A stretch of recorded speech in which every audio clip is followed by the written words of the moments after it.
En este video trabajaremos con Sketchbook y daremos inicio a esta serie revisando la obtención del licenciamiento académico, la descarga del archivo de instalación desde el sitio web y la tienda de aplicaciones App Store, la instalación de la aplicación y la revisión de la interfaz de usuario.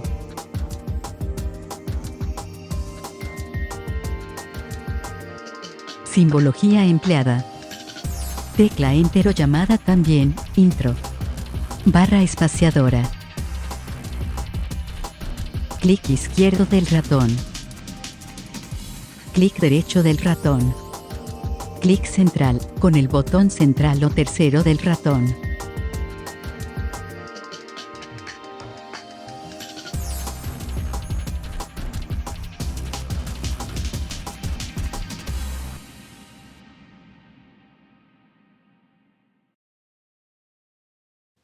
Hola, ¿cómo están? Espero que tengan un buen día y vamos a iniciar con el proceso de instalación de Sketchbook.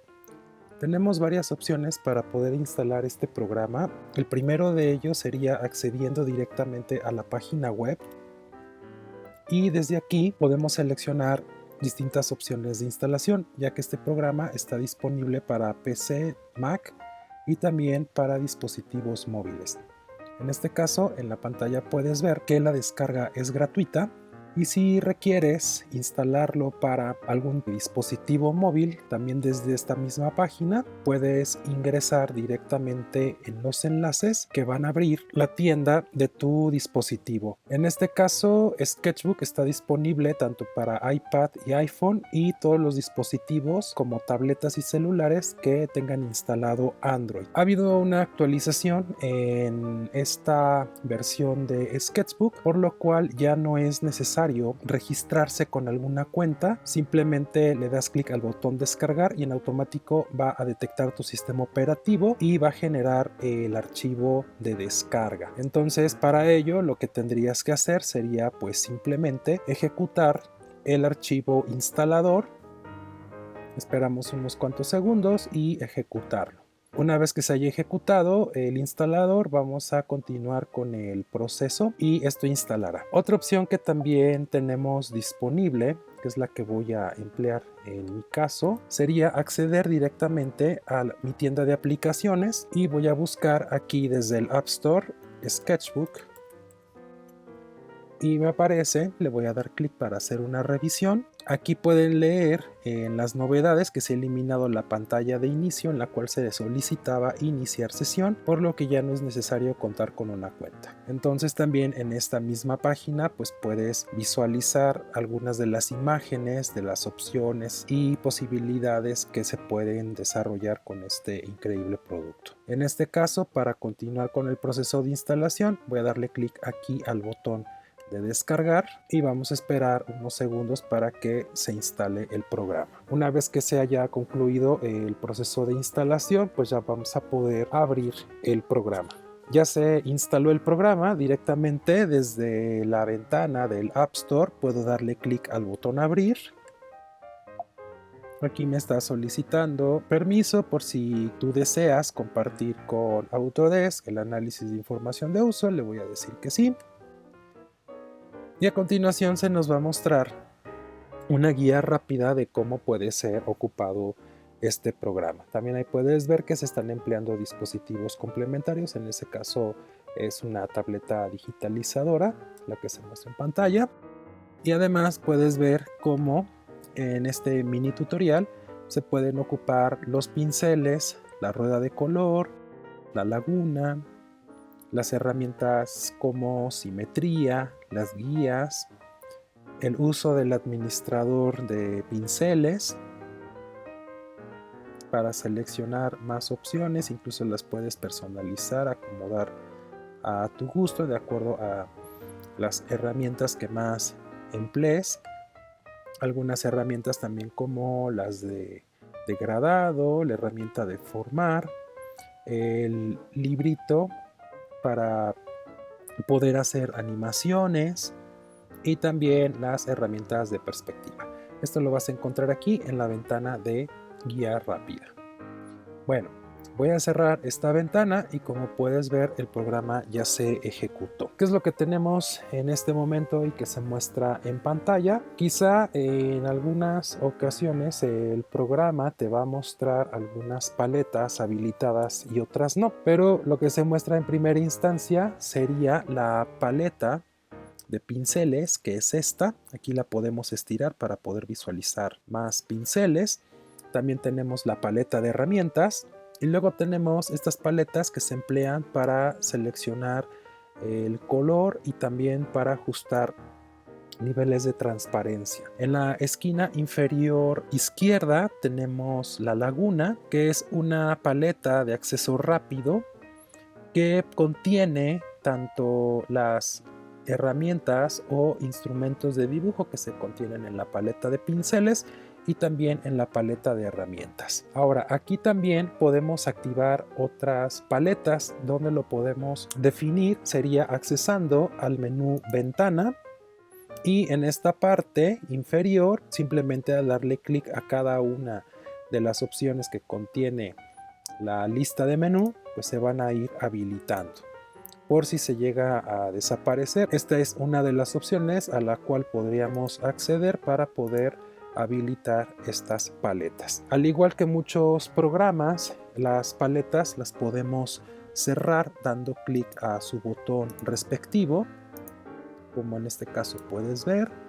Y en la paleta de herramientas, la que me estaría faltando aquí, que sería primordial para poder trabajar, sería la paleta de capas. Vamos a darle clic a este botón y aquí puedes ver que ya se habilitó nuestra paleta. Vamos a hacer una pequeña revisión de la interfaz de Sketchbook. Tenemos la paleta de pinceles, la paleta de herramientas y nuestra paleta para la gestión de capas. Y en la parte inferior tenemos también aquí visiblemente la laguna, que repito es una paleta de acceso rápido para diversas herramientas. Continuaríamos haciendo una revisión de cada una de las paletas para comprender el funcionamiento de la interfaz de usuario. Primero revisaríamos el funcionamiento de nuestros instrumentos de dibujo. Vamos a darle en este caso doble clic a este lapicito y al hacerlo se nos va a mostrar la paleta de propiedades de pincel. En este caso lo que podemos controlar desde esta paleta sería el tamaño o el grosor con el cual este lápiz va a pintar y también la cantidad de pigmento que nos va a dejar al ir arrastrando sobre el lienzo. Entonces la opacidad sería la cantidad de pigmento que podemos controlar. Si queremos una saturación completa, el valor estaría al 100%, y si lo vamos disminuyendo, pues vamos a obtener una menor cantidad de pigmento que se va a asociar. Con respecto a la dureza y el tamaño, tenemos esta barrita de desplazamiento en la cual se nos va a mostrar en la parte superior, en el texto que indica dureza y tamaño, el tipo de lápiz que va a ir aumentando según el valor. Aquí podemos ver que está indicado con 14 puntos, corresponde a un lápiz de grafito de tipo 14B, y lo podemos ir disminuyendo. Ahí puedes ver que se va mostrando un 10B, un 8B, 6B, 4B, y así podemos incluso llegar hasta el lápiz más duro, que correspondería a un 4H. Ahora, si te das cuenta, al momento de ir desplazando también la barra, en este rango vamos a encontrar que el lápiz 4H puede tener un grosor menor o mayor, y esto lo podemos controlar justamente con mayor precisión dando clic a los botones. Si vamos aumentando el valor, va a llegar un momento en que este valor va a superar el límite o el rango asociado a este tipo de lápiz y brincaría al siguiente. Aquí dándole clic podemos ver que el rango es 0.6 para un lápiz de tipo 4H, y cuando pasamos al 0.7 se convierte en 2H, lo que sería un lápiz duro, aunque más suave que un 4H. Y así continuamos incluyendo o aumentando el rango, y una vez que pasemos al 1.5 se convierte en un HB, y así podemos controlar justamente el grosor que va a tener este tipo de lápiz. Esto sería para controlar el grosor del lápiz, aunque también hay que considerar que estos dos parámetros van a funcionar de manera simultánea para que podamos controlar el grado de opacidad junto con el grosor. También aquí hay que señalar que en el caso de que tú cuentes con un dispositivo que te permita dibujar y detectar la presión, como pudiera ser una tableta digitalizadora, en automático el lápiz en conjunto con la tableta van a ir ajustando estos parámetros de manera automática. En este caso estoy ocupando simplemente el ratón y por ello tendría que estar obligado a ir jugando en la modificación de estos parámetros para lograr el efecto deseado, a diferencia de poder emplear una tableta digitalizadora. Otra cosa que vamos a poder revisar aquí es que si yo cambio el instrumento, en este caso acabo de seleccionar un aerógrafo, pues también en la paleta de pinceles se van a mostrar los ajustes que estén disponibles para esta herramienta. Aquí tendríamos que comentar que estos dos parámetros cambiaron. Por ejemplo, en el caso del lápiz, aquí se menciona como dureza y opacidad, y en el caso del aerógrafo como el tamaño y también la cantidad de flujo de tinta que estaría lanzando esta herramienta. Esto es muy parecido. Aquí podemos ver que se va incrementando el valor y el flujo sería aumentar la cantidad de tinta con la que podríamos pintar sobre el lienzo. Estas herramientas en su gran mayoría funcionan de manera muy similar para la mayoría de los instrumentos de dibujo, aunque podríamos encontrar que en alguna de ellas se encuentre un tercer valor, como en este caso para el rotulador, donde tenemos tamaño, control de flujo y también podríamos controlar la humedad.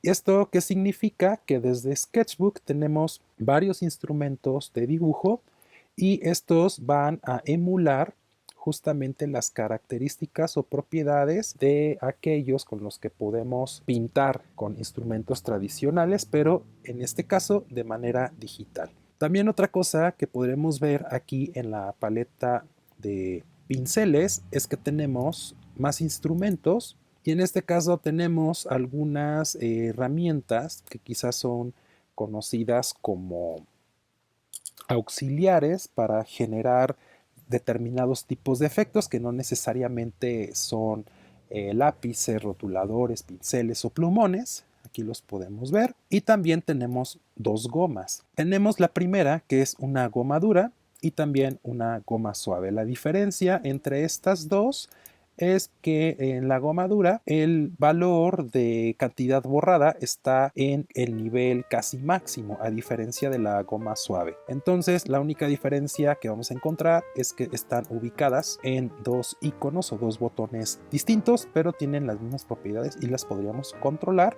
y hacer que la goma funcione de la misma manera. Ahora tenemos más herramientas o instrumentos a los cuales podemos acceder. Para ello vamos a darle clic a este botoncito que nos va a abrir la paleta de biblioteca de pinceles y aquí la puedes ver. Si haces una revisión, pues vas a encontrar que tenemos muchísimas opciones que van desde lápices, plumones, rotuladores. Tenemos también distintos tipos de brochas que podríamos emplear como si fueran pinceles. Incluso también tenemos la posibilidad de importar o generar nuestros propios pinceles. Y como puedes ver, tenemos muchísimas opciones. Incluso tenemos aquí pasteles que van a emular justamente este tipo de colores. Ahora, aquí también debemos considerar que en la paleta de pinceles vamos a encontrar los básicos. Además, como vimos en el tutorial de inicio, tenemos la posibilidad de configurar la biblioteca de pinceles para poder acceder de manera más rápida a nuestras herramientas o instrumentos de dibujo. ¿Cómo lo hacemos? Pues simplemente vamos a darle clic al recuadro que contenga las herramientas y aquí tenemos este botón de mover y la podemos desplazar hacia arriba o hacia abajo para que ocupen la posición deseada. También cuando resulte necesario emplear una de estas herramientas, al darle clic la paleta de pinceles, pues nos va a mostrar las opciones para ajustar estos valores y poder dibujar.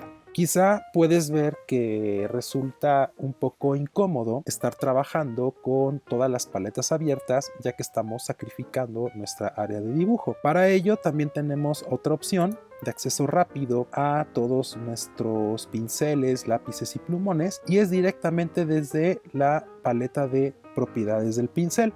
Para ello vamos a darle clic al icono que nos esté mostrando la herramienta. Le vamos a dar aquí clic a este botoncito y se van a mostrar de manera resumida todo el conjunto de elementos que podemos seleccionar. Y aquí, de manera muy fácil, lo que vamos a hacer es buscar la herramienta que estemos necesitando, le damos clic y también ya podemos ajustar estos valores. En la paleta de propiedades de pincel vamos a encontrar también algunas otras opciones. Por ejemplo, aquí tenemos esta opción que me permite modificar, ¿sí?, cómo podría funcionar este elemento.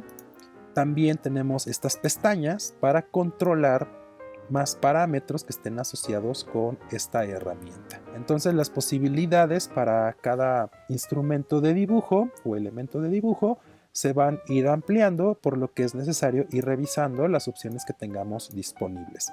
Regreso en el caso del lápiz. Aquí podemos ver que pues no contiene más opciones, y esto va a depender pues básicamente del elemento que vayamos a seleccionar, ¿sí? Y podemos ir personalizando o incluso modificando los parámetros de este instrumento. Ahora, para continuar vamos a dar una pequeña revisión a las opciones que tenemos dentro de la paleta de herramientas. Para poder ocupar este programa también necesitamos comprender cómo podemos desplazarnos al momento de empezar un dibujo. Para ello vamos a encontrar que una de las principales herramientas de navegación en esta interfaz de usuario es el uso del botón zoom, girar y mover lienzo. Una vez que le damos clic, a diferencia de otros programas, se nos va a vincular este círculo que contiene la herramienta para desplazar, que también conocemos como pan o manita, la lupa, que sería el zoom, y también aquí tenemos la barra o botoncito para deshacer. Para poder mover el documento, para que lo puedan apreciar, primero voy a emplear la herramienta de zoom. Aquí lo que vamos a hacer una vez que esté activada esta herramienta es posicionar el puntero del ratón hacia el centro de la pantalla donde se ubica la lupa y se torna en color azul, y vamos a darle un clic sostenido.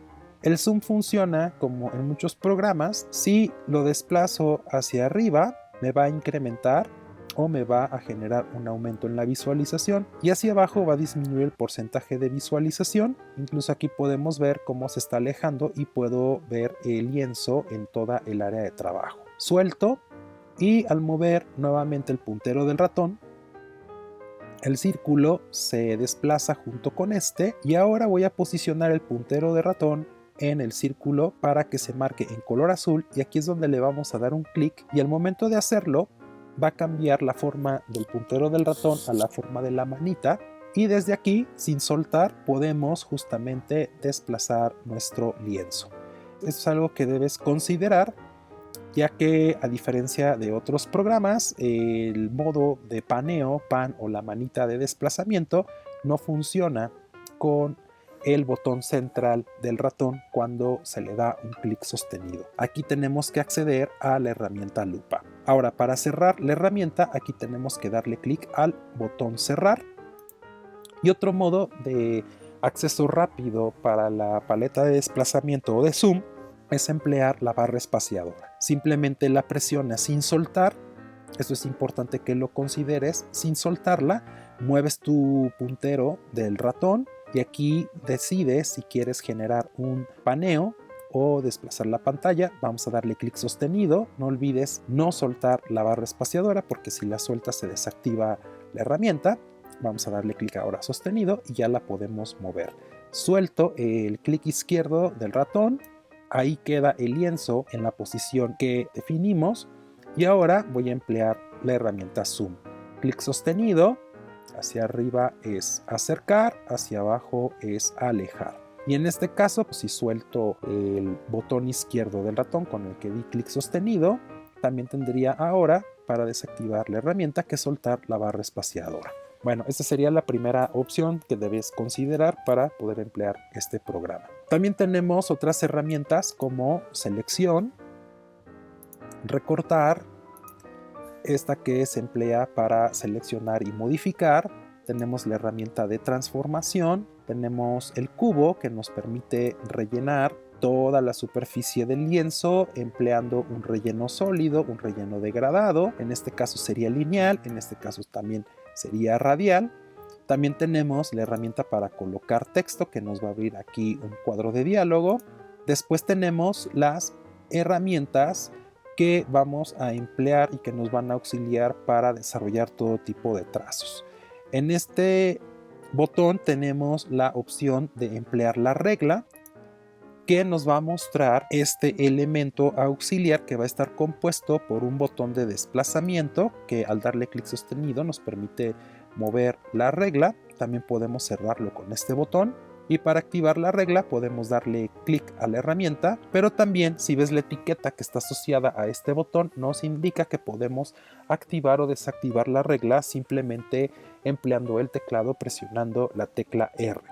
Si presiono en mi teclado R se desactiva y de manera automática, para no estar dando clics, con presionar la tecla R se va a activar. Ahora, en el caso de la regla vamos a encontrar estos dos botones que serían los ajustadores de posición de la regla. Acompañados con estos dos botoncitos vamos a encontrar que en la regla hay dos puntitos negros que son justamente también elementos que nos permiten auxiliar para identificar o posicionarla en un punto determinado. La posición de la regla simplemente la vamos a ajustar a partir de estos dos puntos. Cuando nosotros ubicamos un punto, este queda fijo y podemos incluso desplazar el otro. Y la posición o ángulo que tome va a permanecer siempre y cuando no modifiquemos cualquiera de estos dos. Para mantener el ángulo y continuar con el trazo, pues simplemente vamos a darle clic sostenido para poder desplazar la regla como lo hacemos con nuestros instrumentos tradicionales. También hay otra cosa que seguramente ya viste, y es que al momento de desplazar la regla aparece en la parte inferior de la pantalla, casi al centro, una etiqueta que nos indica las coordenadas en las cuales se está ubicando el punto que estamos desplazando, pero también nos muestra el ángulo. En este caso nos está indicando que la regla tiene una inclinación de 30 grados. Cuando nosotros le damos clic a cualquiera de los tiradores para modificar la posición o la inclinación de la regla, también nos va a mostrar el ángulo que está formado en relación con el otro punto. De esta forma podemos definir con precisión la inclinación o ángulo de la regla hasta que encontremos el deseado. Vamos a buscar uno de 45 grados, entonces nada más queda mover un poquito la regla y de esta forma ya podríamos trazar. Ahora, el uso de la regla nos va a definir una vinculación o bloqueo de la herramienta. ¿Qué significa esto? Que si yo voy a dibujar, aquí puedo directamente generar el trazo y no importa en ocasiones la posición del puntero. Vamos a hacer otro ejemplo. Voy a dar un clic aquí y al momento de desplazar el ratón, de manera automática se va a identificar la posición y dirección del puntero y el trazo se va a generar sobre la regla. Cuidado con esto porque pudiera en ocasiones ser bastante fácil para dibujar, pero si se te llega a olvidar, pues bueno, de repente vas a encontrar aquí un poquito de problemas. Continuando. Si yo lo que necesito es cambiar ahora la posición, ¿no? Lo que vamos a hacer es mover cualquiera de los dos tiradores hasta encontrar, repito, el ángulo deseado. Vamos a ponerle aquí menos 45 para que podamos obtener trazos perpendiculares. Desplazo la regla y podemos también volver a dibujar y repito, como pueden ver en este caso, pues no estoy respetando directamente el dibujar sobre la regla, sino que simplemente lo que estoy haciendo es darle clic en cualquier parte del lienzo y se empieza a dibujar. Bueno, he comentado el concepto de lienzo, pero ¿qué es el lienzo? El lienzo es la superficie sobre la cual nosotros vamos a poder dibujar o pintar. ¿Qué otras opciones tenemos aquí para poder dibujar con la regla? Hay ocasiones en que necesitamos dibujar líneas a 90 o a 0 grados, entonces aquí pues ya vimos que podemos mover alguno de los tiradores hasta que el ángulo corresponda a 90 grados. Pero tenemos un modo de acceso rápido, en especial cuando la regla está un poco inclinada y se acerca al ángulo de 90. Simplemente al darle doble clic a cualquiera de los dos tiradores, se va a alinear justamente a cualquiera de los ángulos que se encuentren más cercanos sobre los ejes. ¿Qué significa esto? Que si esta regla tiene este ángulo, al momento de darle doble clic, como está cercano a 90 a 180 grados, pues va a tomar una posición horizontal. Si la regla está de esta forma, al darle doble clic, va a brincar y se va a alinear a 90 grados, por lo cual pues va a ser muy rápido el definir este ángulo y podemos trazar de esta manera. También otra cosa importante que debes considerar al emplear la herramienta regla es que la regla va a mantener su posición con respecto a la dimensión de la pantalla, más no del lienzo. ¿Qué significa esto? Que si yo genero un zoom, pues la regla, repito, mantiene su posición con respecto a la pantalla. Aquí puedes ver que casi coincide al centro del botón de la herramienta elipse. Me alejo, la regla aquí no se mueve, pero lo que se está moviendo es el lienzo y se va a perder justamente esa alineación. También aquí es recomendable que cuando estés empleando la herramienta regla y si necesitas definir una posición específica, primero des un zoom, muevas la regla justamente para encontrar el punto deseado. También aquí nos podemos auxiliar de los puntitos negros o visualmente tratar de colocarla en la posición correcta. Y de esta forma pues ya podemos empezar a generar nuestro dibujo. Vean aquí, hago ese ejemplo para que lo consideren y este sería el resultado. Pero no olvides que al dar zoom, la regla se va a mantener en la posición con respecto a las dimensiones de la interfaz de usuario de Sketchbook. Ahora, como estamos dibujando en un lienzo, ¿qué sucede si yo necesito borrar algún elemento? Para ello, dejaría de emplear, en este caso, este lápiz y seleccionaría cualquiera de las dos gomas. Sería la opción. Aquí puedo cambiar incluso de herramienta. Aquí, en este caso, no olvides que está activada la regla y todos los trazos pues se van a vincular a esta. Lo mismo sucedería si empleas la goma. La goma va a estar bloqueada en relación al uso de la regla y vean, en este caso pues me está generando este tipo de borrado. Si quieres borrar un elemento de tipo específico, lo que necesitas hacer es desactivar la regla para que en este caso la herramienta goma pues esté asociada al puntero del ratón o tu lápiz si estás empleando una tableta digitalizadora. También aquí no olvides que tenemos dos opciones de goma. En este caso empleé la goma dura y si cambio con la goma suave, pues bueno, el borrado es diferente. Aquí lo puedes observar. La goma suave va a ir eliminando los rastros de pigmento, quitando saturación poco a poco y necesitaría volverla a pasar una y otra vez para que logre yo generar la cantidad o borrar completamente el elemento que se haya dibujado. Aquí podemos ver la diferencia con la goma dura. Al momento de pasar pues borra de tajo y también aquí podemos cambiar con doble clic el tamaño de la goma.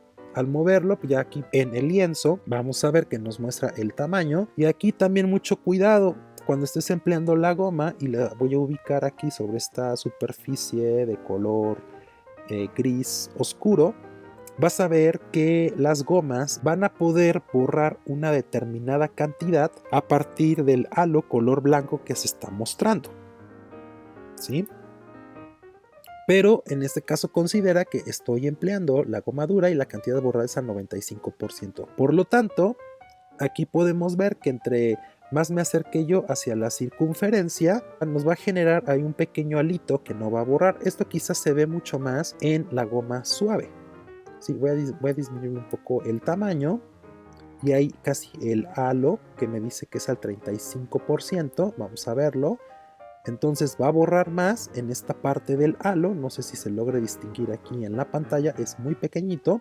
Y alrededor de este sí va a borrar una determinada cantidad, pero casi es imperceptible. Esto tendrías que considerarlo también porque en el caso de la goma suave podríamos emplearlo también como una herramienta para poder difuminar. Si lo aumentamos el porcentaje de la cantidad borrada, creo que aquí es más visible ese circulito interior y obviamente ahí es donde más cantidad va a eliminar de pigmento, pero no lo va a eliminar del todo y se va a conservar ese halito y digamos las partes que quedan alrededor de este van a ser menos borradas o les va a quitar menos pigmento.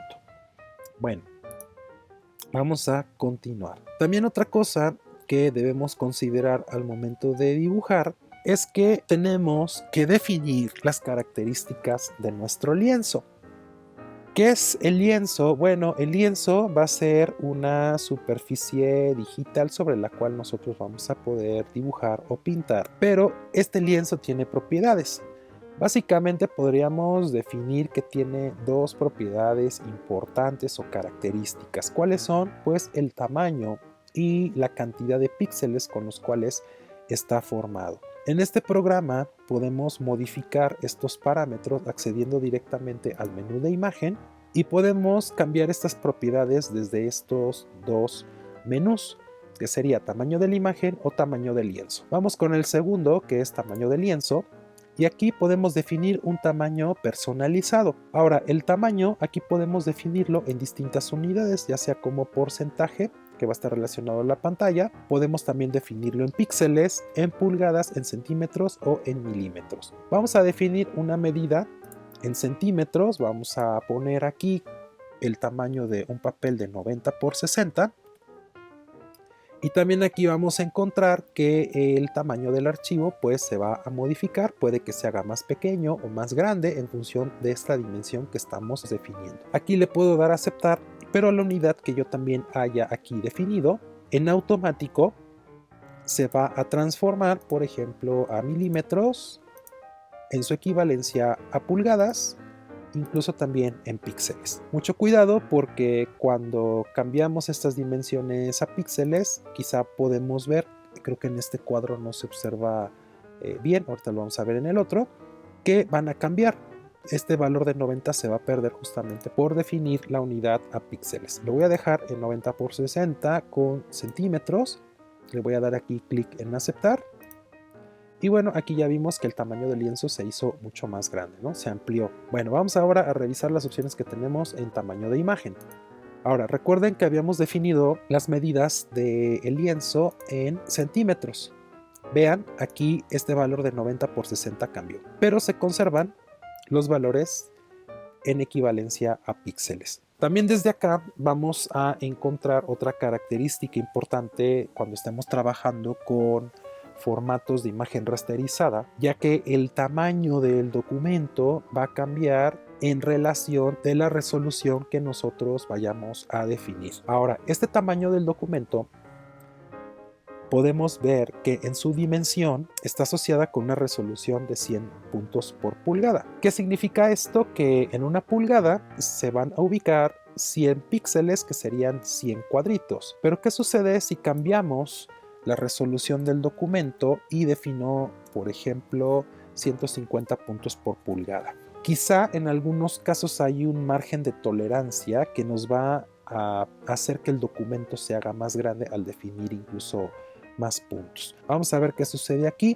Si vemos, tenemos 3543 y si definimos 300 puntos por pulgada, aparentemente no se están modificando estos valores. Vamos a ponerle 600 para colocarle mayor saturación y no me está indicando aquí cambios. Mucho cuidado con esto porque en ocasiones si llegamos a modificar las medidas, pues también estas medidas se van a alterar con respecto a la relación de píxeles. Vamos a darle clic aquí al botón aceptar y el documento se ha hecho todavía más grande porque estamos definiendo más puntos por pulgada. Vamos a regresar al tamaño de la imagen y vean cómo si afectó el tamaño del documento. Teníamos 3553 en un inicio, ¿sí?, con respecto a la relación de los píxeles, pero al haber cambiado a 600 puntos por pulgada, el documento se hizo más grande justamente como lo vimos al momento de dar clic. Ahora, hay que tener mucho cuidado también con definir la resolución del documento, ya que entre más puntos por pulgada que sean definidos, pues vamos a tener un documento más grande. Aquí se está mostrando un tamaño que son 31.9 megabytes, pero hay que considerar que este tamaño de documento pues únicamente me está guardando información en cada píxel de las líneas que he trazado. Y además aquí se han dibujado elementos bastante simples rellenando esos píxeles, pero cuando nosotros vayamos completando este documento con más colores, pues el tamaño del documento va a ir creciendo. Y esto hay que considerarlo porque vamos a terminar después con un archivo bastante pesado. Pero esto en la actualidad ya no es un problema, ya que tenemos computadoras que tienen una cantidad de memoria y también los procesadores pueden procesar la información. Pero aquí es también algo que puedes relacionar con el tamaño de una fotografía. Hay fotografías que se toman con cámaras a 20 megapíxeles, pero si se toma esa misma fotografía con 40, 60, 80 megapíxeles, pues vas a terminar con archivos hasta de 1 GB de tamaño, ¿no? Dependiendo de la resolución que también contengan estos documentos. Bueno, vamos a continuar. Ya vimos algo relacionado con el lienzo. También tenemos otras herramientas, o mejor dicho, instrumentos. Tenemos en este caso la plantilla para dibujar elipses, que se puede activar también con la tecla E en tu teclado. Y aquí la tenemos. La podemos desplazar con el mismo botón que veíamos en la herramienta regla. Podemos cambiar en este caso la escala o el tamaño de la plantilla. También podemos girarla, cerrarla, activarla nuevamente con la tecla E, cerrarla. Aquí si le damos doble clic, pues la vuelve a alinear de manera horizontal. Si eso está rotado en esta dirección y le das doble clic, pues bueno, la empieza a ajustar. Y hay que revisar el funcionamiento de estas herramientas porque en el caso de la regla vimos que tiene un comportamiento diferente. Aquí únicamente nos la va a alinear de manera horizontal. Ahora con esta herramienta pues podemos dibujar no únicamente elipses. ¿Qué es lo que podemos hacer? Ya vimos que también podíamos modificar la escala y la rotación. Pero si yo quisiera dibujar un círculo, lo que vamos a hacer es emplear el botón que tenemos aquí en la parte superior, que tiene dos triangulitos encontrados, y una vez que le demos clic sostenido, ahí podemos ver en la etiqueta en la parte inferior que la rotación tiene un valor de 0. Si yo desplazo esto hacia arriba, a un lado la elipse me está marcando cuántos grados tiene. Ahí me dice que tiene 33. Para dibujar círculos tengo que definir que este ángulo llegue a 90. Aquí hay que tener también un poco de paciencia y mucho cuidado porque en ocasiones el valor puede, incluso por 1 milímetro, una micra que se haya movido el ratón, no llegar a 90 y pues no vamos a obtener ese círculo perfecto. Entonces aquí vamos a soltar. Bueno, ya aquí definimos que este es un círculo y ya lo podemos trazar con el lápiz que hemos seleccionado. Puedo cambiar aquí directamente la escala. Ahí pueden ver que al cambiar la escala se sigue manteniendo el centro. Y de esta manera pues podemos dibujar este tipo de elementos. Incluso aquí al generar esta modificación, ¿qué es lo que va a suceder? Pues bueno, se mantiene el centro de nuestra plantilla de círculos o de elipses y podemos empezar a dibujar.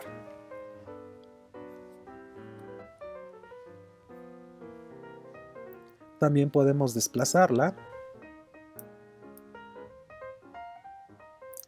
Y otra cosa importante que debemos considerar en este tipo de programas es que la resolución no nada más es un concepto que podríamos ver relacionado al momento de dibujar, sino que para obtener la mayor precisión es necesario que aquellos instrumentos o dispositivos de tu computadora también contengan esa resolución. Comentaba hace rato que en ocasiones es un poco difícil o estresante emplear esta plantilla porque al momento de buscar justamente los ángulos, el tratar de llegar a este grado de 90, ¿de qué va a depender? De que llegue o no llegue, o porque a veces aquí se sigue desplazando el puntero del ratón y pues vemos que obtenemos por ejemplo los mismos grados que veíamos hace rato, 38, 40, 60 y aquí llegué a 90 y luego aquí empieza a disminuir.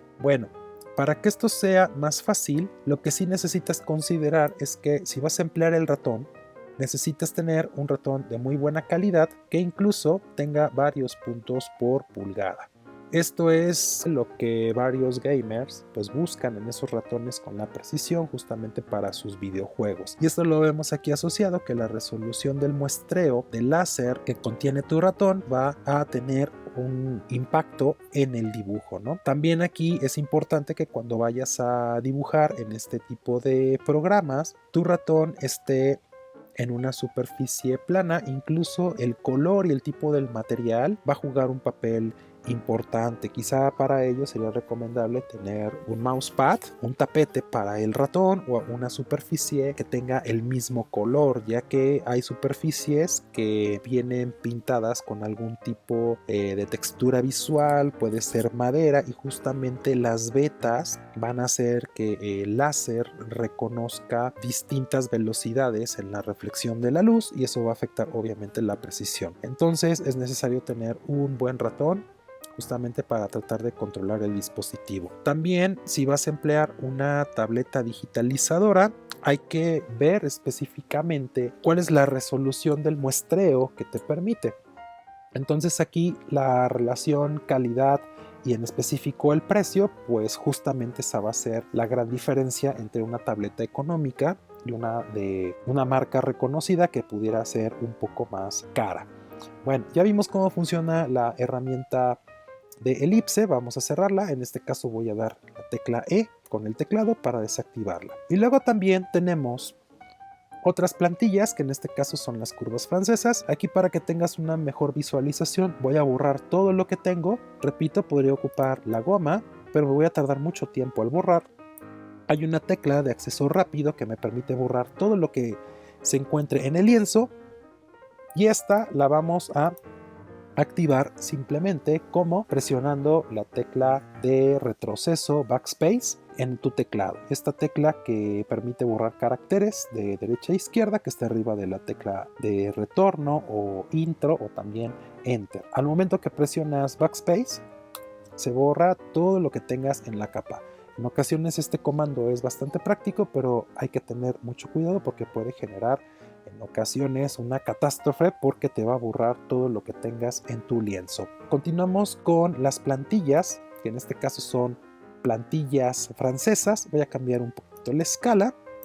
Y bueno, esta plantilla es conocida por todos, nos genera este tipo de trazos, y esta plantilla se ocupa precisamente para poder generar los trazos de las curvas. También vemos que tenemos muchas de las mismas opciones que contiene la regla, que contiene la herramienta elipse, pero además aquí tenemos otro botón, y este botón que nos está representando simetría es para cambiar la posición o invertir la plantilla, con lo cual vamos a poderla invertir precisamente para poderla ajustar a los trazos que necesitemos.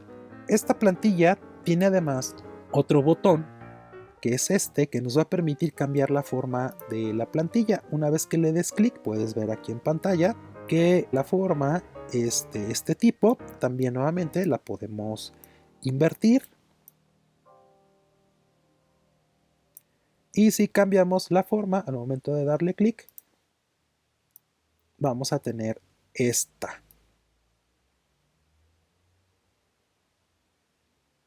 Y listo.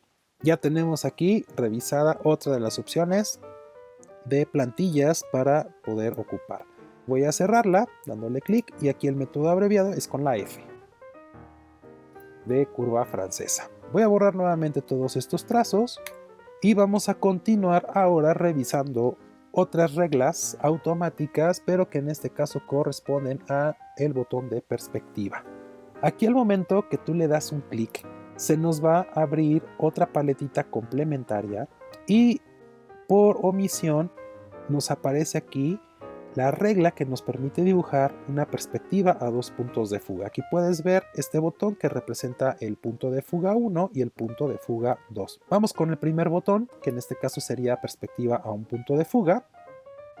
¿Y qué podemos hacer desde acá? Así como pudimos modificar la posición de la regla, si le doy clic sostenido al punto de fuga, lo puedo definir en la posición que yo desee. De esta manera podríamos generar una perspectiva al modo de ojo de hormiga, una perspectiva aérea de acuerdo a la posición en la cual la quieras definir. Voy a ponerla en este caso aquí y vamos a ver cómo funciona. Una cosa que puedes observar es que cuando mueves el puntero, ahí hay dos ejes de coordenadas, que es X y también Y, pero también hay una línea inclinada que justamente sigue el punto de fuga. Y esto es bastante práctico porque en relación a la dirección que tú muevas el puntero, cuando empieces a dibujar dando clic, de manera automática el puntero va a identificar esa posición y te permite trazar. Voy a dibujar primero una línea horizontal y en automático se bloquea.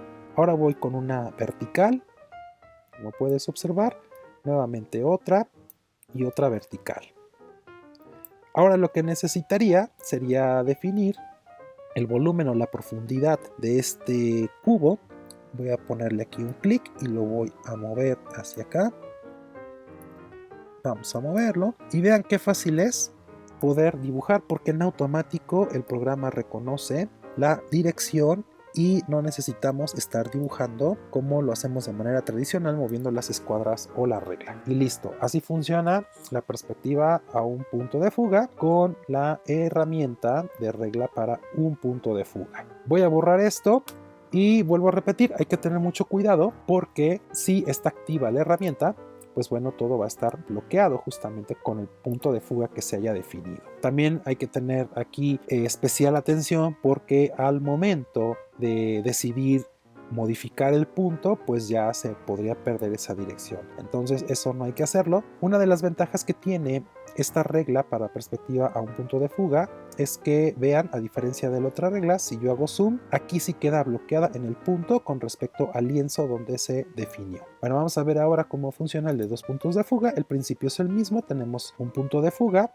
tenemos el segundo punto de fuga y aquí puedo mover nuevamente estos puntos para definir. No necesariamente en una perspectiva dos puntos de fuga tienen que quedar de forma horizontal, también podríamos incluso inclinarlos para generar un tipo de efecto. No se les olvide que en la perspectiva a dos puntos de fuga, básicamente estas dos líneas son las que nos permiten definir obviamente la profundidad. Voy a trazar aquí este cuadrado como lo habíamos hecho hace rato. Bueno, aquí no se ve muy bien la pintura y lo vamos a mover. Disculpen que se vea ahí en el video un poco pixelado o que la línea se vea punteada, pero es la resolución de la imagen. Si yo me acerco, pues ahí está dibujado perfectamente, ¿no? Básicamente es la resolución de la pantalla que no permite que se vea bien, es un poquito engañoso. Voy a ajustar un poco la pantalla para que se pueda ver muy bien.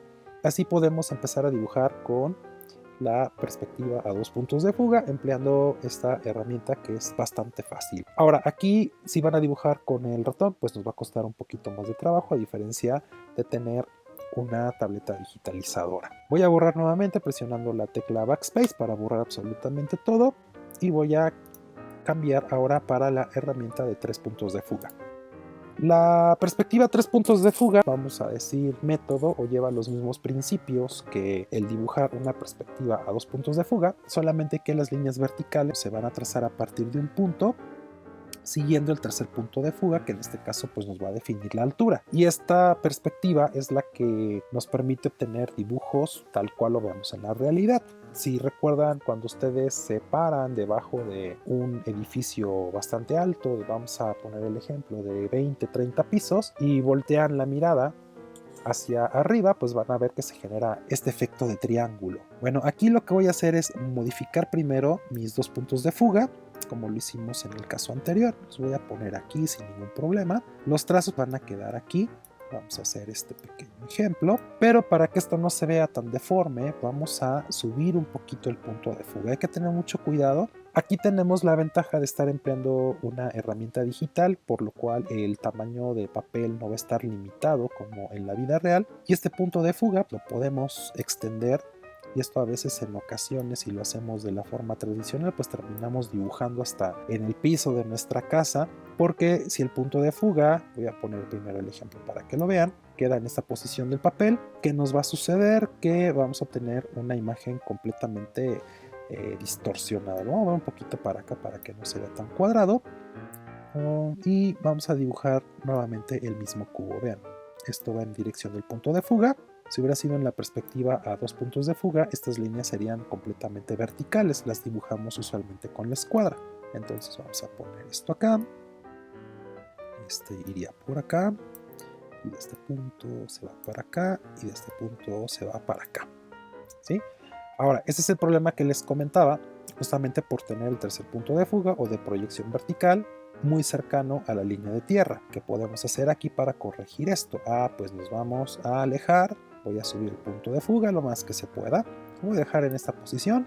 Y en este caso voy a dibujar nuevamente siguiendo el mismo punto posicionamiento que tengo acá. Para ello voy a cambiar un poquito el grosor del lápiz para que se vea la diferencia entre uno y otro. Me voy a acercar un poco más para que en pantalla lo puedan observar mejor y vean, esta línea parece que es vertical, realmente no lo es, pero este efecto así ligerito se va a observar de una manera increíble. Y vean aquí la diferencia simplemente al haber movido el tercer punto de fuga. ¿Sí? Ahí quedó, es este que está más grueso. Aquí pueden ver las correcciones, no se ve tanto y pues bueno, aquí quedó bastante alejado nuestro punto de fuga, nos genera este efecto que es incluso más natural. Bueno, este sería el comentario para la herramienta de 3 puntos de fuga. También tenemos esto que en ocasiones sí es un dolor de cabeza. Y esta es la famosa perspectiva a 5 puntos de fuga o también conocida como ojo de pez. ¿Cómo funciona esto? Pues básicamente el principio es muy parecido al dibujar una perspectiva de 2-3 puntos de fuga, pero si tomamos una fotografía con una lente, ¿cómo se llama? Panorámicas, se me olvidó el nombre. Bueno, ¿qué es lo que vamos a hacer? Pues vamos a dibujar una línea. Ahora vamos hacia el centro y vamos a ver qué podemos hacer con esto. Entonces, este mismo cubo, chihuahuas, aquí me falló el trazo. Disculpen, este era así, aquí me falta más en esta dirección. Ahora sí, me voy verticalmente. Bueno, verticalmente, pero se ve un poco curvo. Nuevamente hacia abajo, este sería horizontal. Y ahí va a cerrar. Bueno, aquí es la falta de práctica en hacer esto. Y vamos a ver cuál es el resultado final. Entonces, este sería mi cubo. Justamente cuando lo estamos viendo con estas cámaras que tienen gran angular, ¿sí? Que realmente lo que hacen es tener una lente que te genera este tipo de efecto óptico. Y vean qué fácil es dibujar aquí. Nada más que hay que tener un poquito de práctica y paciencia porque todo va, digamos, girando, se van trazando con curvas. Y ya lo vieron, qué fácil es. También podemos modificar el radio, ¿sí? Y en automático las guías hacen lo suyo. Lo pueden ir viendo. Lógicamente, pues repito, hay que tener aquí un poquito de paciencia, cuidado y más que nada familiarizarnos con las herramientas. Y vean, ahí está, más o menos nuestro mismo cuadrado. Vean que si hay una gran diferencia, este no se ve tan deformado precisamente porque ampliamos el radio de nuestros 4 puntos de fuga, ¿sí? Y esta herramienta es bastante práctica. Bueno, ya revisamos las opciones que tenemos aquí para poder trabajar con las guías de perspectiva. Las voy a desactivar y nuevamente voy a borrar. También aquí tenemos otras herramientas que quizá ya son bastante conocidas como simetría. Simetría podemos definirla de manera vertical, de manera horizontal, pero también de manera cruzada. Vámonos con esta, por ejemplo, se me ocurre dibujar un osito. Espero que no me quede algo diabólico. Y vean que simplemente al dibujar en una de las dos caras pues se va replicando. Vamos a poner aquí su naricita, espero que parezca oso, si no pues va a ser un oso extraterrestre. Ya me equivoqué y moví el eje de simetría. Bueno, cuidado porque luego, y vamos a ponerle acá su boquita y listo. Esta sería la herramienta simetría. También repito, la podemos cambiar. Vamos a emplear esta opción y vamos a dibujar aquí pues unas florecitas.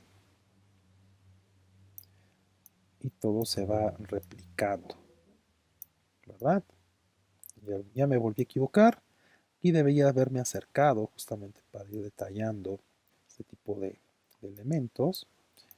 Y vean qué fácil es porque se va ajustando de manera rápida en todas las direcciones. Bueno, esto es lo que tenemos con las herramientas de simetría. Luego tenemos otra herramienta que es bastante útil, en especial cuando estamos empleando el ratón y no tenemos una tableta. Pues cuando hago un trazo, no sé si se puede observar aquí en pantalla, en ocasiones se ven ese tipo de líneas bastante deformes.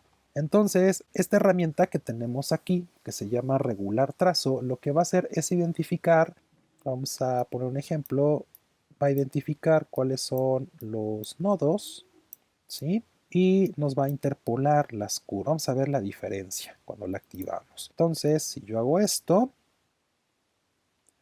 si lo llegan a notar, justamente vean la diferencia que hay del trazo que realicé simplemente a mano alzada con el ratón, igual aquí con mano alzada con el ratón, pero cuando está activa esta herramienta de regular trazo. Entonces no vamos a ver, por ejemplo, aquí veanlo que está activada, la voy a desactivar y aquí pues no se ve justamente esa curva y elementos que se llegan a apreciar un poco rectos o que tienen ese cambio brusco en la dirección. Esta nos permite obtener mayor calidad en los trazos, ¿verdad? Y muy parecida a esta tenemos esta otra que se llama trazo predictivo. Y pues está de manera un poquito más compleja. La verdad no es la gran cosa esta herramienta. Hay ahora herramientas que lo hacen un poquito mejor. Esperemos que esto lo vayan mejorando. Pero esta me permite identificar algunos elementos. Por ejemplo, vean acá. Identifica que es un tipo de elipse. ¿Sí? Pero también esperaba que reconociera algunas formas como un cuadrado o un triángulo. Sí, lo suaviza, pero no veo mucha diferencia con esta otra. Ahí lo pueden ver. Esa es la primera que habíamos trabajado. Y vean con esta. Aunque sí hay una diferencia y vean en este caso, al momento de trazar este tipo de líneas, tenemos ahí un lag medio extraño y esta funciona un poco más rápido. Sí, pero aquí vamos a ver en estas curvas, vamos a ver si hay alguna diferencia. Vamos a ver esto, creo que funciona un poquito más rápido esta. Miren. Después también tenemos otras herramientas con el siguiente botón que es para dibujar distintos tipos de formas, como cuáles líneas, aquí vamos a darle un clic y soltamos, clic y soltamos. El cuadrado, clic y soltamos. Para dibujar cuadrados, para dibujar círculos o elipses también. Si quisiera en este caso un círculo, lo que voy a hacer es presionar la tecla de Shift que nos va a bloquear la herramienta y vean, allá puedo empezar a dibujar círculos y el círculo se dibuja a partir del punto que funciona como el centro y luego indicamos el radio. Vamos a ponerle que venga por aquí. Voy a mover mi pantalla un poco. Y después tenemos la herramienta para dibujar líneas continuas. Aquí vamos a darle un clic, otro clic, otro clic, clic, clic. Y para terminar, doble clic. 1, 2. Ya dibujó justamente esta forma con esta herramienta. Bueno, este botón ya lo habíamos visto y es el que nos permite mostrar o ocultar la paleta de capas. Otra cosa importante que debes considerar al emplear este tipo de programas es que lo que nos conviene aquí es trabajar justamente todo en capas. ¿Qué son las capas? Las capas van a ser distintos lienzos que se van a integrar a uno solo y en el cual vamos a dibujar en cada una de estas auxiliares. Esto ya lo conoces porque en AutoCAD creamos capas y todas las entidades las vamos ubicando según su tipo. Entonces aquí, para hacer un breve ejercicio, voy a crear algunas capas. ¿Y qué podríamos hacer desde acá? Ah, pues bastante fácil. Me voy a pasar a la capa 1 y voy a dibujar en este caso un cuadrado, que va a ser el perímetro o el contorno. Y eso va a ser todo. Pero si yo quisiera dibujar un cubo, a lo mejor lo que me conviene sería hacer una selección. Vamos a hacer esta selección y vamos a copiar y pegar. Vamos a decirle edición, copiar, pero cuidado, me acabo de cambiar de capa, entonces no me va a pegar nada. Vamos a cancelar. Me voy a la capa 1, que es donde está el elemento, seleccionamos, le digo edición, copiar, paso a la siguiente capa y aquí pegamos edición, pegar. Y bueno, vamos a moverlo. Lo voy a mover por acá para poder dibujar ese cubo. Bueno, ya tenemos la cara posterior de nuestro cubito. A continuación vamos a dibujar una línea. Esta línea la voy a dibujar en la parte de la capa número 3. Voy a dibujarla con esta herramienta. Vamos a ponerla por aquí. Va a quedar un poco mal, no se preocupen. Y después vamos a crear otra capa para generar nuestro color. Aquí es donde voy a empezar a colorear. Voy a colorear esta primera capa. Para hacerlo más fácil voy a emplear la herramienta del aerógrafo. Voy a buscarlo por aquí. Este no es. Vamos a ver dónde quedó mi aerógrafo. Aerógrafo suave. Voy a definir un color. Vamos a cambiarle que sea amarillito, naranja. Y vamos a pintar. Ay, ya se me perdió. Vamos a cambiarlo acá. Vamos a regresar donde está el aerógrafo.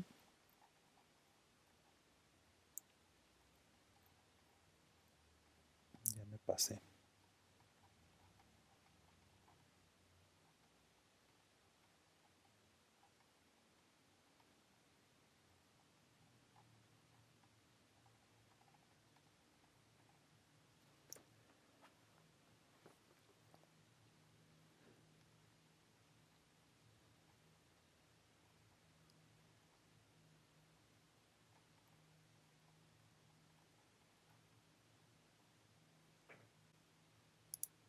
Ahí está. Bueno, aquí puedo ver el tamaño de lo que pintaría. Vamos a ver si no es excesivo, pero primero me aseguro que esté sobre la capa en la que voy a pintar. Y vamos a hacer ese trazo. Vamos a ver. Desgraciadamente aquí ya se me perdió la marca, pero está muy feo el flujo. Voy a deshacer con control Z. Vamos a aumentarle un poco más el tamaño. A ver, voy a cerrar aquí. Entonces darle doble clic. Y vamos a dibujar. Ah, perdón, aquí me está dibujando de manera muy extraña porque tengo activada la herramienta línea. Entonces vamos a desactivar esto, por eso no se veía. Listo, ya tengo aquí el aerógrafo, ahí va el tamaño de la mancha. Voy a hacer un poco más grande. Ahora sí voy a cambiar el color, vamos a ponerle este colorcito. Y vamos a empezar a pintar con el aerógrafo. Bueno, esto en un principio se ve bastante feo, pero para el ejercicio funciona perfecto con lo que quiero mostrar. Ahora, aquí es algo que debes considerar en este programa, repito, porque el uso de las capas nos van a facilitar mucho el trabajo, precisamente para cuidar lo que hemos avanzado y no perder información. Me voy a ir con la herramienta de la goma. En este caso tendría yo que borrar o empezar a pintar en una capa y después ir saturando todo de color de base. Voy a deshacer los cambios que hice. Voy a emplear nuevamente el aerógrafo. Vamos a darle doble clic para hacerlo lo más grande que pueda. Voy a cambiar un poco el flujo, lo voy a disminuir y voy a empezar a dibujar. O mejor dicho, voy a empezar a aplicar el color en todo el cubo. Bueno, este sería mi color de base. Ya tengo acá mi primer color de base. Si lo que yo quisiera es saturar aquellas caras que van a tener luminosidad, podría empezar a generar la saturación en esta misma capa, pero quizá no sea lo conveniente, ya que en muchas de las capas pues vamos a tener distintos tipos de luz o mayor impacto de luz, y hacerlo desde acá se me va a complicar. Para esto lo que me convendría sería mejor generar una nueva capa, y lo que voy a hacer es saturar esta capa. Vamos a aplicarle un poco más de color.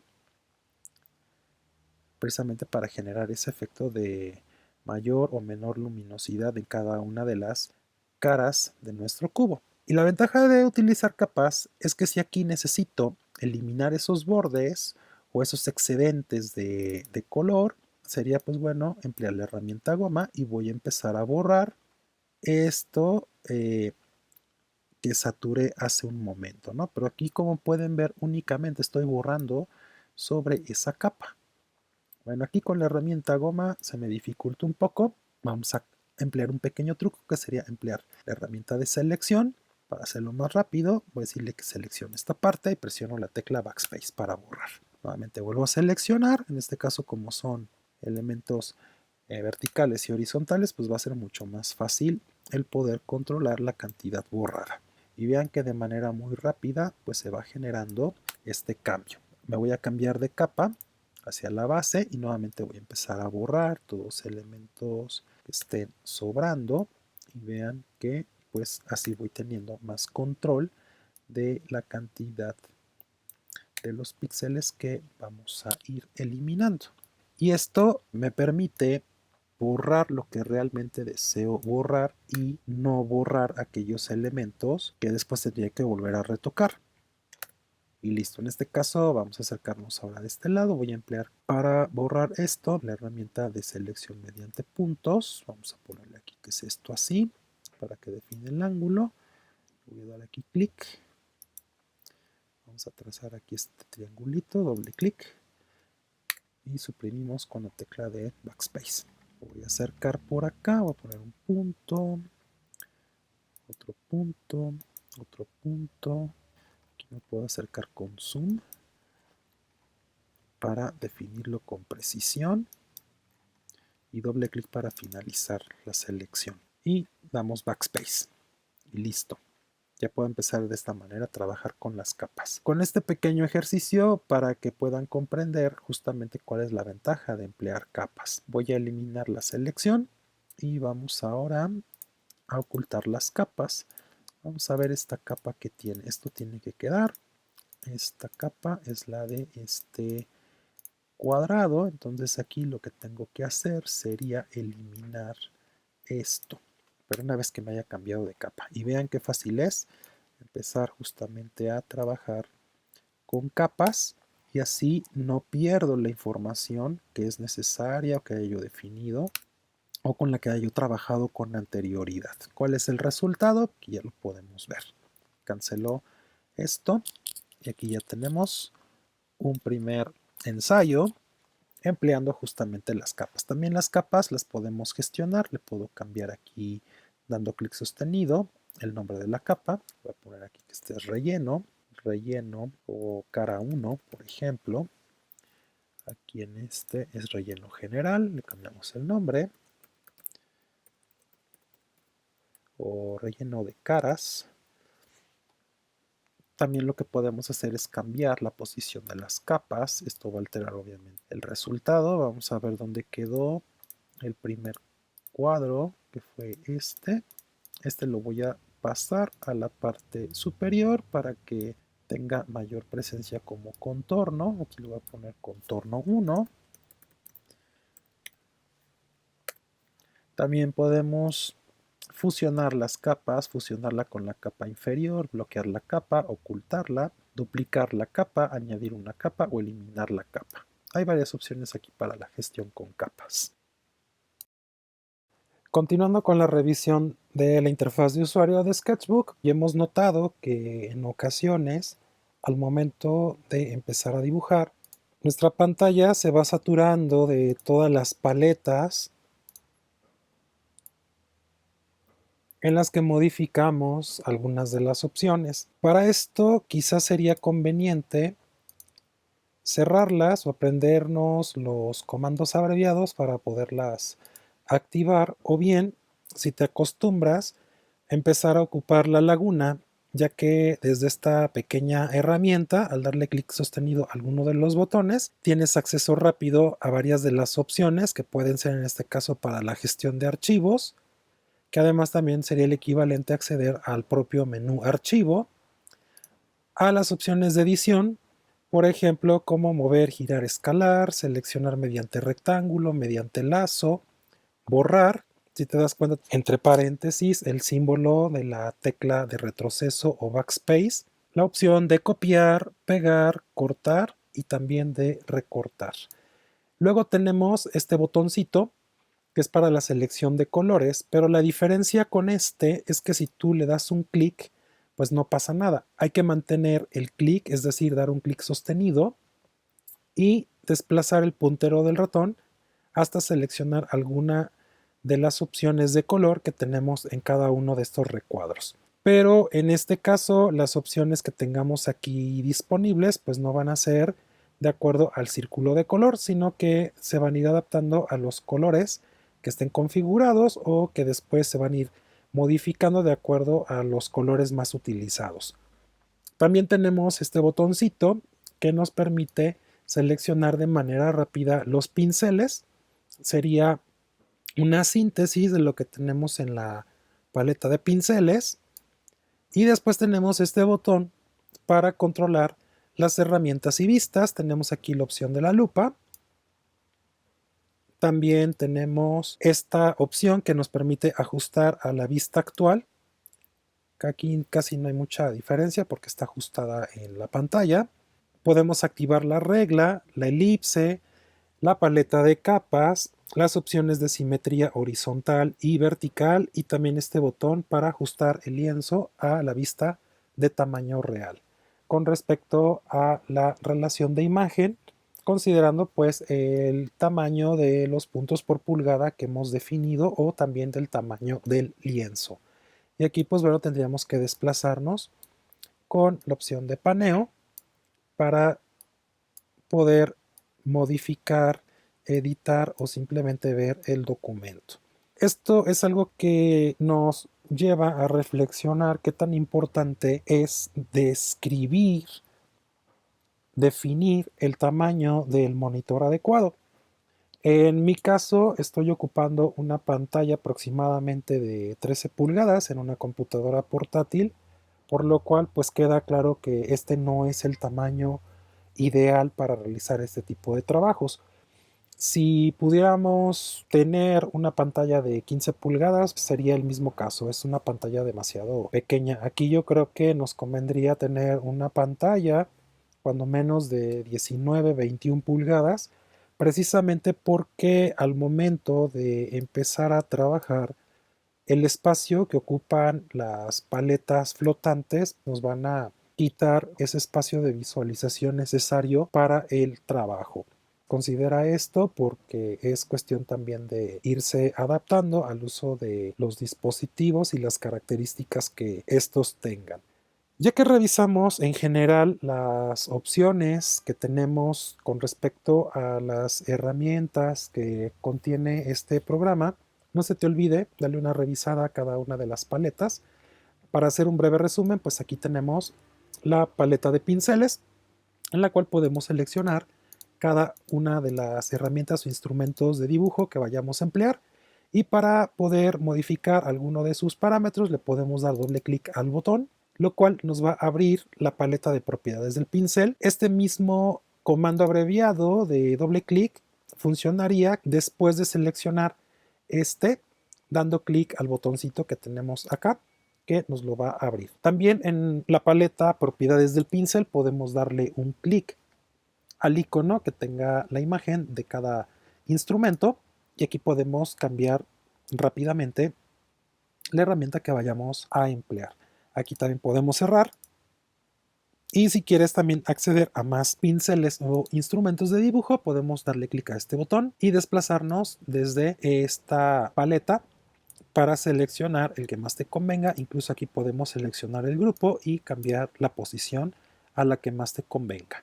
Bueno, esta sería la revisión de la paleta de pinceles. También tenemos en la parte superior nuestra paleta de herramientas que ya habíamos comentado. Tenemos la lupa, la herramienta selección, bloquear selección, la herramienta recortar, la herramienta de selección o transformación rápida que contiene algunas opciones. También tenemos la herramienta de transformación, la herramienta rellenar, la herramienta de texto. Tenemos la regla, la herramienta elipse o la plantilla de elipses. Tenemos varias plantillas, en este caso para cambiar entre ellas hay que darle clic a este botón. Tenemos nuestras guías para el dibujo de perspectivas a 1, 2, 3 puntos de fuga y también a 5 puntos de fugas, o también conocida como ojo de pez. Después tenemos el botón de simetría con varias opciones, la herramienta de trazo predictivo o regular trazo, como viene aquí indicado en la etiqueta. Esta que funciona casi de la misma manera.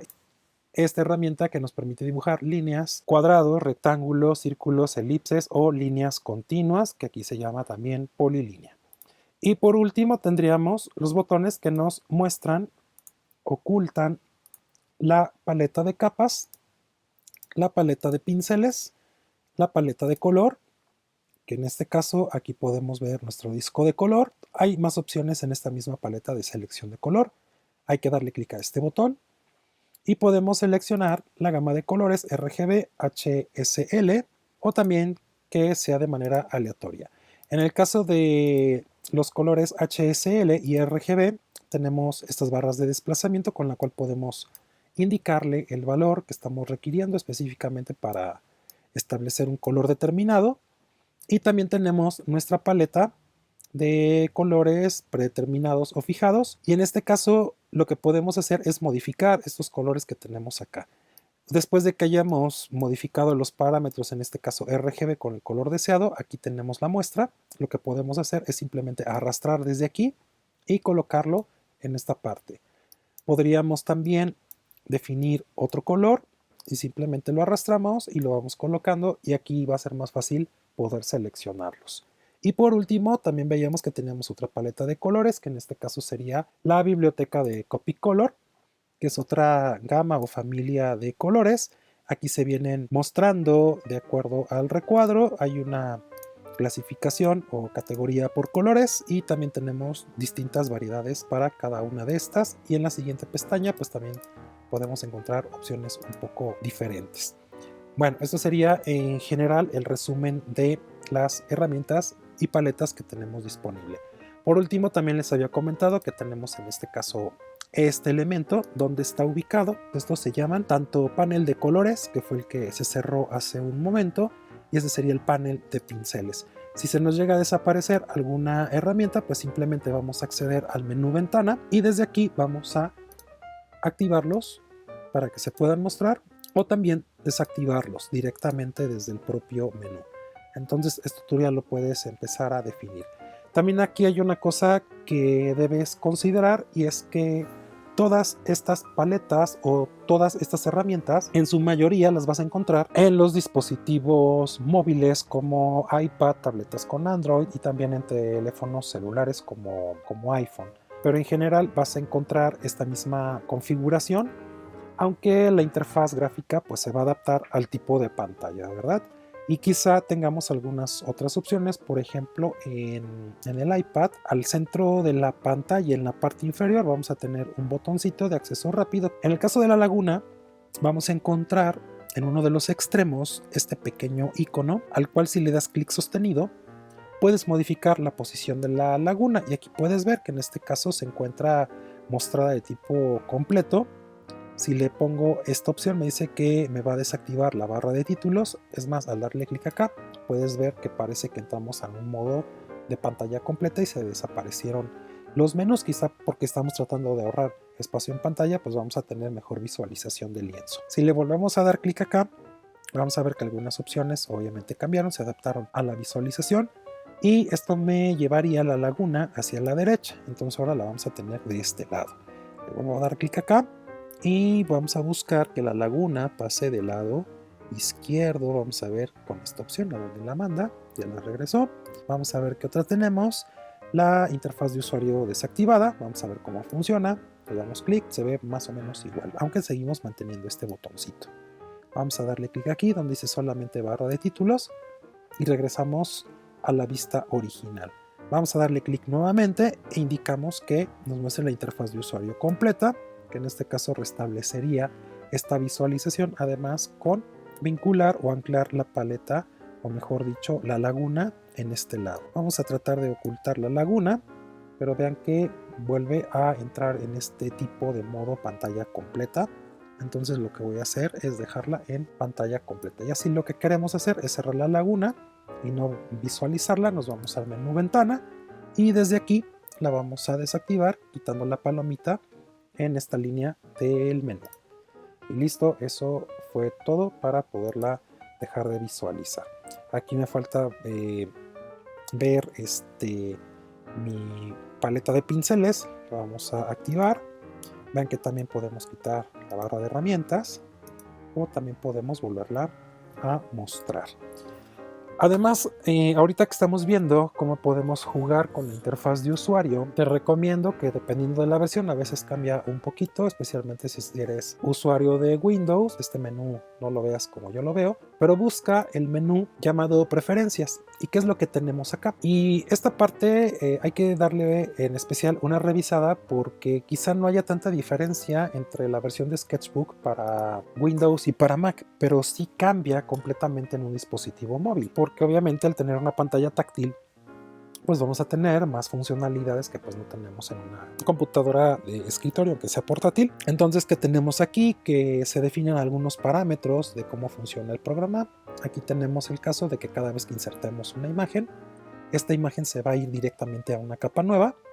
Te recomiendo que revises esta opción, ya que de estar apagada, si insertamos la imagen, pues se va a ir directamente a la capa que se encuentre activa y puede sobreescribir algún dibujo o pintura que ya hayamos realizado. Entonces prefiero definirle por omisión que cada vez que se inserte, la inserte en una capa nueva y así después quieres la puedes fusionar en alguna de las capas que más te convenga. También podemos definir el número de acciones de undo o de deshacer. En este caso viene 50, le puedes aumentar, aunque creo que ese es un número bastante grande. Y otra cosa importante, especialmente en dispositivos móviles, que te recomiendo es que desactives esta palomita, porque a veces con el trackpad, al tratar de hacer ese zoom con los dedos que lo abrimos, esto nos genera cierta rotación del lienzo y luego nos dificulta el tratar de dibujar una línea horizontal porque tenemos el lienzo girado. Entonces vamos a desactivar esta opción de preferencia y esas demás opciones las vamos a dejar tal cual las ves. En este caso pues nada más sería que el formato de guardar por omisión es empleando el formato de archivo TIFF, aunque también pudiéramos manejar el de Photoshop, que es PSD. Aquí arribita también tenemos más opciones para definir cómo va a funcionar, en este caso mostrar cada uno de los pinceles. Aquí me está diciendo que está en forma de cruz y queremos que se visualice el contorno del pincel, las marcas, etcétera. Estas yo las dejo tal cual vienen. Y también podemos definir quizá cuáles van a ser las opciones por omisión cuando empecemos a trabajar con un archivo nuevo, definiendo quizá un tamaño personalizado o que se ajuste el tamaño de nuestra ventana y definir la resolución. Aquí suelo trabajar con 200 puntos por pulgada, los voy a dejar tal cual. Y luego vamos a pasar a la siguiente pestaña, que esta es quizá una de las ventajas que tenemos en la versión de escritorio, y es conocer cuáles son los comandos abreviados. Por ejemplo, para abrir un archivo nuevo, en la gran mayoría de los programas empleamos comando N o control N, abrir un archivo, comando O control O si eres usuario de Windows. Y aquí puedes ver que estos comandos abreviados pues corresponden en general a los que hemos heredado de versiones anteriores de sistemas operativos que se han hecho bastante populares. Y también aquí tenemos que para cada una de las herramientas podemos también incluso asignar cuáles serían los que vamos a definir en el uso del teclado para no estar dando clics. En el caso ya habíamos visto algunas para dibujar un rectángulo con M, el lazo con la E, la varita mágica W. Habíamos visto que en el caso de la regla era la R, para el caso de la plantilla de círculos o elipses con la E, para la curva francesa con F y para activar la perspectiva con la letra P. También aquí vemos que la simetría horizontal está relacionada con la tecla X y la simetría vertical con la tecla Y. Y también aquí hay muchas más herramientas, opciones que no tienen alguna tecla asignada. Puede ser simplemente una tecla o una combinación de dos teclas. Vean aquí que hace rato estuve empleando el comando borrar con la tecla de retroceso o de borrar carácter, backspace. Aquí está este simbolito. Todo esto al final de cuentas tú lo puedes personalizar a tus. También aquí podemos revisar las opciones que tenemos dentro de la herramienta de la laguna, y puedes cambiar incluso cada uno de los botones que se integran en la laguna y cuáles son las herramientas que se van a mostrar. También tenemos otra pestaña que nos permite modificar, en este caso volver al estado original del programa por si hemos movido parámetros y se visualiza o está trabajando de una forma extraña, pues regresarlo al estado original, tanto de los pinceles, la biblioteca, los colores y los parámetros que venían, como llamamos, instalados de fábrica. No se les olvide revisar estas opciones, en donde vamos a buscar el menú de Sketchbook, y si llega a cambiar en otra versión del sistema operativo, vamos a buscar pues precisamente el que se llame preferencias, y también aquí poderlo modificar. En la versión de iPad, que supongo ha de ser igual para tabletas con Android, después voy a publicar otro video para que vean aquí cómo cambian un poquito las opciones en el recuadro que se muestra, pero no es nada del otro mundo, es muy parecido. Ok, aquí como ya había guardado le voy a dar cancelar. Y por último, lo que comentaría es que este archivo que tenemos acá, vamos a guardarlo. ¿Y cómo lo voy a guardar? Vamos a dirigirnos al menú archivo y simplemente vamos a emplear la opción guardar. Ahorita, como no he realizado cambios, no está activado porque no modifiqué. Vamos a ver, para que me permita guardar, aquí encontré que hay una mancha gris, la cual voy a borrar. Espero estar en la capa indicada y vamos a ver si por acá puedo borrar algunos detalles. Parece que no, ya había quedado el dibujo más o menos bien. Ok, ya con ese cambio le voy a decir archivo, guardar. Ahora, este archivo ya lo guardé, por lo tanto pues simplemente va a ejecutar el proceso, pero no me permitió definir otro nombre o cambiar el formato. Si vamos a guardar por primera vez, en este caso yo emplearía, para que lo puedan ver, la opción guardar como, y aquí no hay nada nuevo. Vamos a definir un nombre, la carpeta en donde queremos que se almacene nuestro documento. También aquí es importante, en especial si estás trabajando con la versión de escritorio y también tienes un iPad o lo tienes instalado en tu iPhone o un teléfono celular con Android, si tu computadora en este caso tiene permisos para acceder a una carpeta en la nube y estás trabajando justamente una carpeta en específico para Sketchbook que se encuentra en la nube, pues yo la dirigiría justamente para poder abrir ese mismo archivo desde tu laptop o también en tu iPad y después en el teléfono celular. Pero bueno, esta sería la ruta. Y después, otra cosa que debes considerar aquí es el formato de archivo con el cual nosotros vamos a guardar.